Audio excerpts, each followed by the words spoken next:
Concerning the question of the threat by the American senators and government and Israel against the ICC, why is this happening?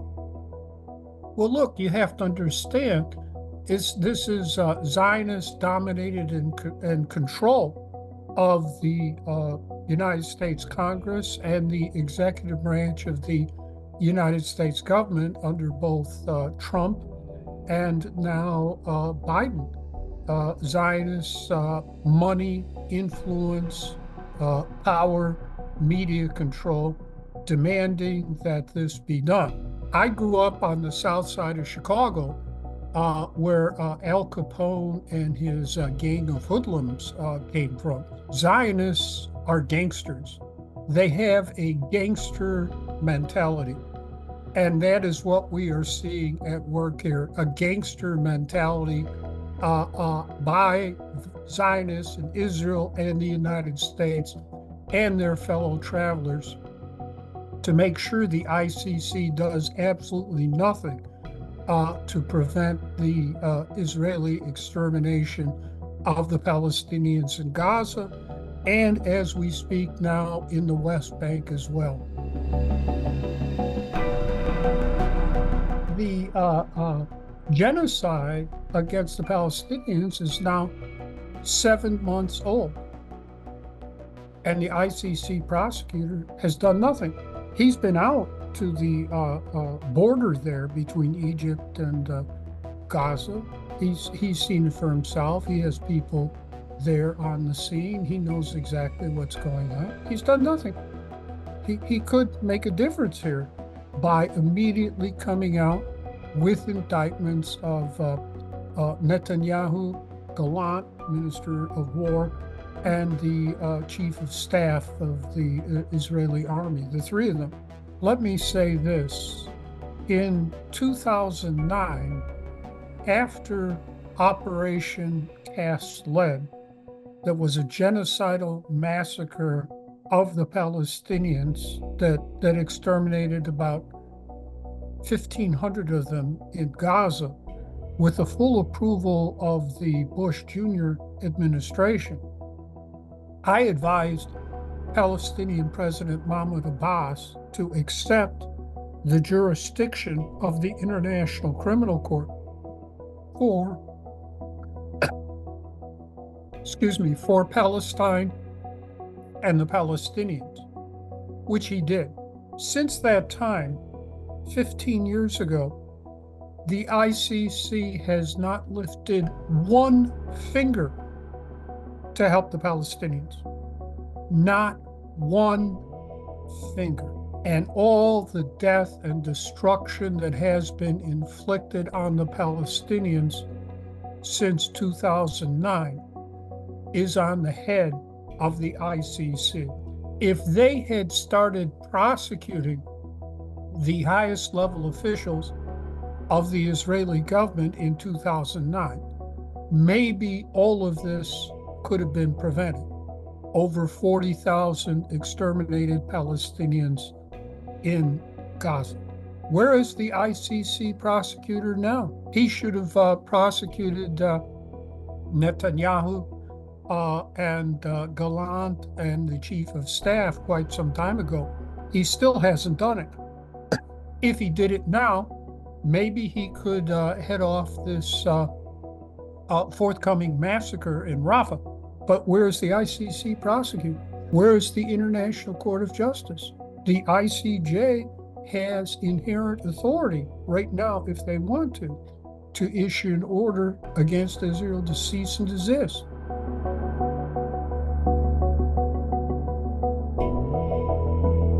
Well, yes, the Trump administration did threaten the ICC when, back in 2010, I filed a complaint with the ICC against George Bush, Cheney, Condoleezza Rice, Tenet, many other high-level U.S. officials for their policy of extraordinary rendition against Muslims, Arabs, Asians of color for crimes against humanity.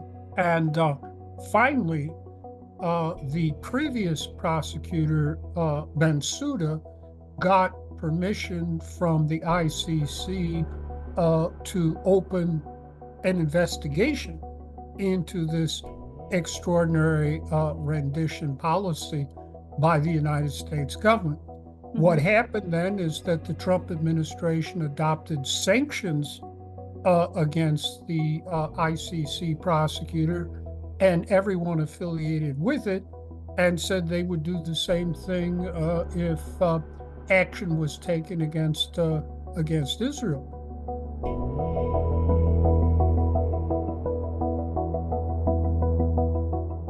So what happened? This new ICC prosecutor from Britain came in, Karim Khan, and he immediately dropped. One of the first things he did was drop the investigation against Bush and the rest of them for extraordinary rendition. Well, that's no profile in courage. So there we are.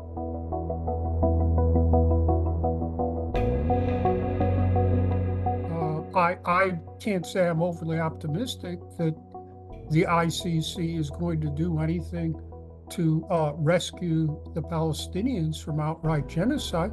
They haven't done anything since 2009. That's been 15 years. They haven't lifted one finger. They couldn't care less.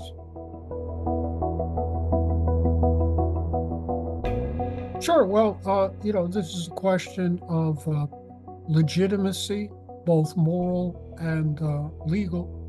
As you know, the United States likes to pretend it's the great moral imperator for the entire world. Now, those of you living in the Muslim world know this is a joke and a fraud, but a good deal of the rest of the world doesn't know that. And also, because of the Zionist control and domination of the mainstream U.S. news media here in the United States, most of the American people don't know it either. So, if there were indictments, action, things of this nature, it hopefully could break through and make a difference here. So that is why these different actions, ICC, ICJ, Security Council, General Assembly, BRICS, ICO, League of Arab States, are all very important to try to break through the Zionist massive propaganda campaign in the mainstream news media, certainly in the United States, and from what I'm seeing in Europe too.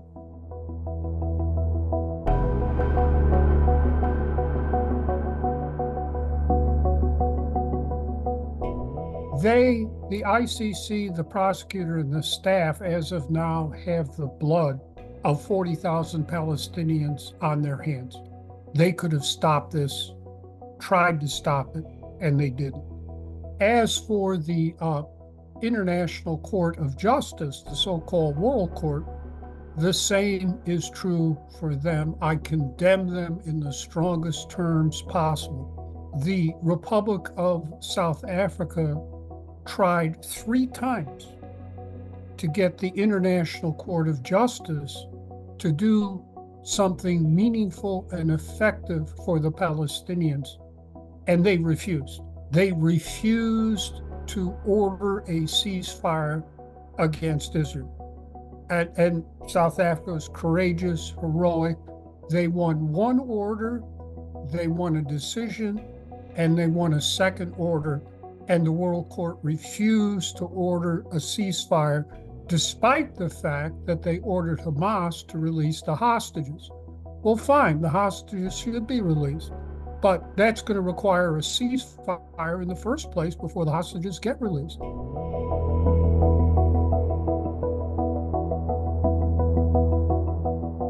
And then Nicaragua tried to get the World Court to rule there against Germany for aiding and abetting Israeli genocide against the Palestinians. And they completely rebuffed Nicaragua. It was shameless what they did to Nicaragua. If you read their opinion and then just read the opinion by Nicaragua's judge ad hoc, completely repudiating what they had to say. And they turned away Nicaragua empty-handed. The World Court had a chance with that proceeding with Nicaragua to weigh in and do something here, to try to stop a massacre at Rafah. And instead, all they did was shed some crocodile tears for the 1.2 million Palestinians in Rafah.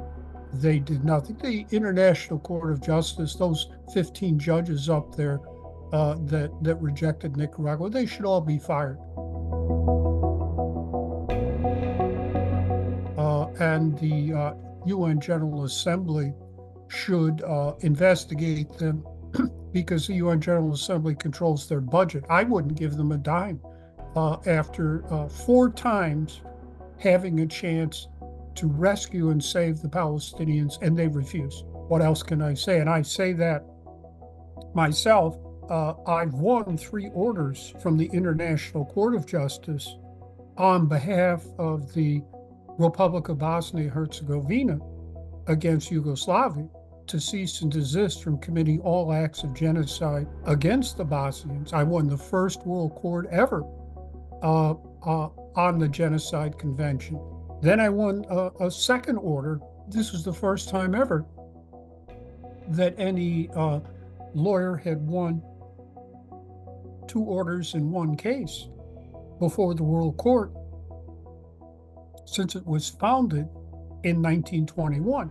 And then I won a third order, an Article 74-4 order. The World Court would not give me what I asked for to save the Bosnians. And what happened? The massacre at Srebrenica. That's what happened. They didn't. Indeed, South Africa, in its pleadings with the World Court, quoted me and said, the last time something like this happened, the lawyer for the Bosnians asked you to give him what he needed to save the Bosnians, and you didn't. And then took place the massacre at Srebrenica. So we are asking you to give us what we need to stop the Israeli genocide against the Palestinians in Gaza, and then particular in Rafah, and they wouldn't do it.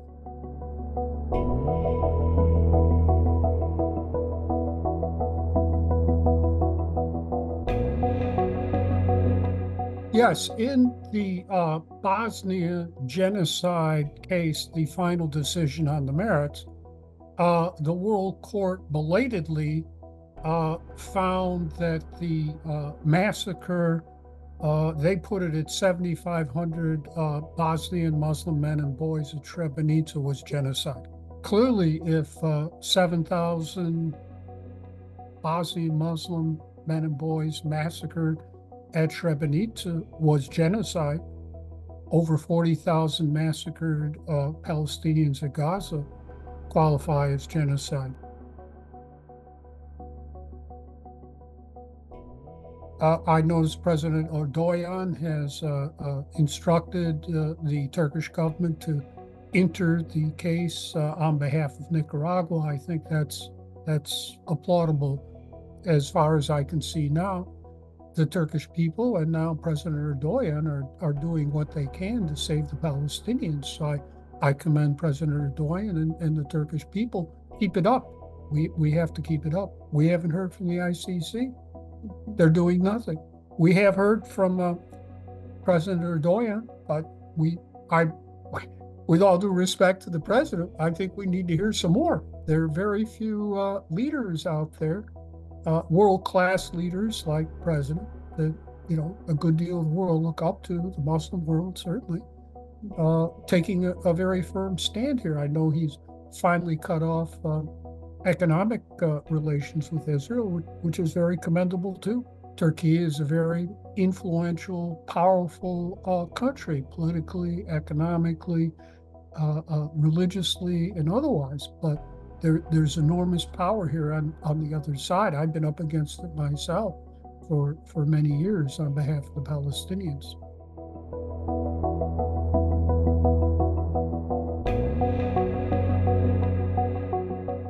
Yes, the Palestinians have always been up against two of the most powerful countries in the world, Israel and the United States. Right? It's a lot of power on their side, and I can assure you, having been legal advisor to the Palestinian delegation to the Middle East peace negotiations, and especially my client and friend, the late Dr. Haider Abdul Shafi, their chair, Israel and the U.S. and American Zionists will do everything possible to destroy them.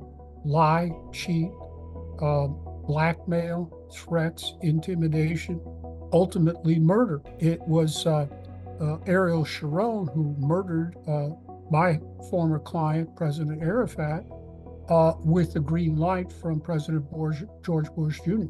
So they will stop at nothing. As I said before, these Zionists are gangsters, and the U.S. government, the Zionists there in the U.S. government supporting them are gangsters too.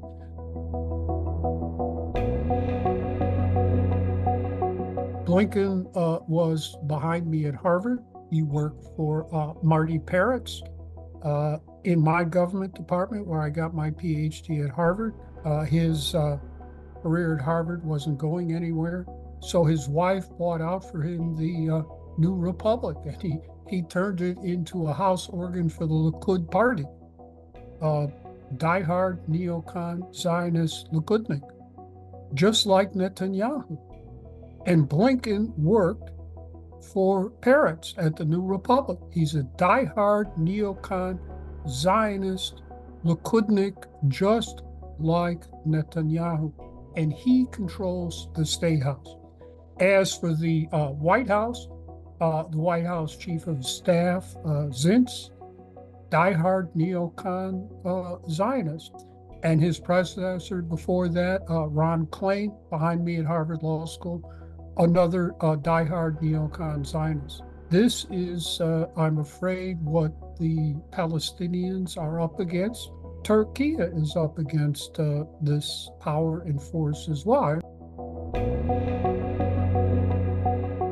This is very important. I was the one who did all the legal work for the Palestinians on this matter, on the Palestinian Declaration of Independence, and then how to pursue membership in the United Nations organization. This is very important because no UN member state has ever been destroyed. Some of them have disintegrated, like my adversary, the former Yugoslavia, but they haven't been destroyed. And it's obvious the Zionists want to destroy Palestine and ethnically cleanse as many Palestinians out of Palestine as they can. That's very clear. Now, there is a precedent here on Bosnia. When I was Bosnia's lawyer and ambassador to the World Court, the United Nations, the European Union, and the Clinton administration came up with what was called the Owen-Stoltenberg Plan that would have carved up the Republic of Bosnia-Herzegovina into three little pieces of land, two of which would have been immediately annexed by Serbia and Croatia. The portion allocated to the Muslims, they would have been wiped out. The Owen-Stoltenberg Plan would have destroyed Bosnia's statehood under international law. It would have robbed Bosnia of its UN membership to make all this possible, and subject 1.5 to 2 million more Bosnians to ethnic cleansing when we already had 2 million victims of ethnic cleansing. And to facilitate this, the UN, the EU, and the Americans knew they had to get rid of Bosnia's UN membership. I stopped that myself, single-handedly. I made sure that they could not rob Bosnia of its UN membership and sabotage the Owen-Stoltenberg Plan. Bosnia is still there today. They are a UN member state. They have their statehood. Obviously, they are in severe distress. As you know, they're in Turkey I know President Erdogan has done the best he can to help the Bosnians, but they're in severe distress. Half the country is still overrun by a gang of genocidal Serb maniacs. But the Bosnian precedent proves why the Palestinians have to get that UN membership, so as not to be wiped out, to go the way of history. In 2010, the Palestinians started a campaign, a diplomatic campaign, for their UN membership. They submitted an application in 2011. It was all in order. They fulfilled all the requirements, and the Americans threatened to veto it. So instead, the Palestinians got UN observer state status, which they currently have, along the lines that Switzerland had before it became a full-fledged UN member state. Now, in light of the UN veto, the US veto, the Palestinians have invoked what is called the Uniting for Peace resolution. I did the memorandum for them on that, explaining them the Uniting for Peace resolution, how to employ it, etc. That basically says, in the event of a great power veto at the Security Council, the matter gets turned over to the UN General Assembly for action on it.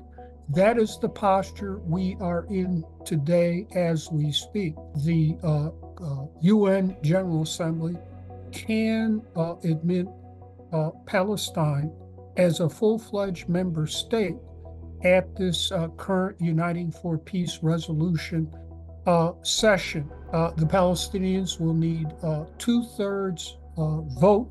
They have the votes. Abstentions and no-shows don't count. So it's the 2/3 voting yes or no. They clearly have the votes. The problem is the bullying, threats, lies, harassment, and blackmail by the Americans. I was on the floor of the UN General Assembly with the Palestinian delegation when we moved to upgrade our status at the UN, not to go for full-fledged UN membership, but before that. We had the votes then in the General Assembly. And what happened was the U.S. ambassador, Tom Pickering, then got up in front of the entire UN General Assembly and threatened every state there. I was there, I heard the threat. He was just maybe 20 yards from me, saying that if you voted to upgrade Palestine's status, the United States government will pull down the entire United Nations organization. So what happened then was that the Palestinian delegates conferred among themselves. I was sitting right next to them. And finally, the Palestinian ambassador went up to the UN General Assembly podium and said, well, we've heard what the U.S. ambassador said. I'm withdrawing the resolution. And that's that.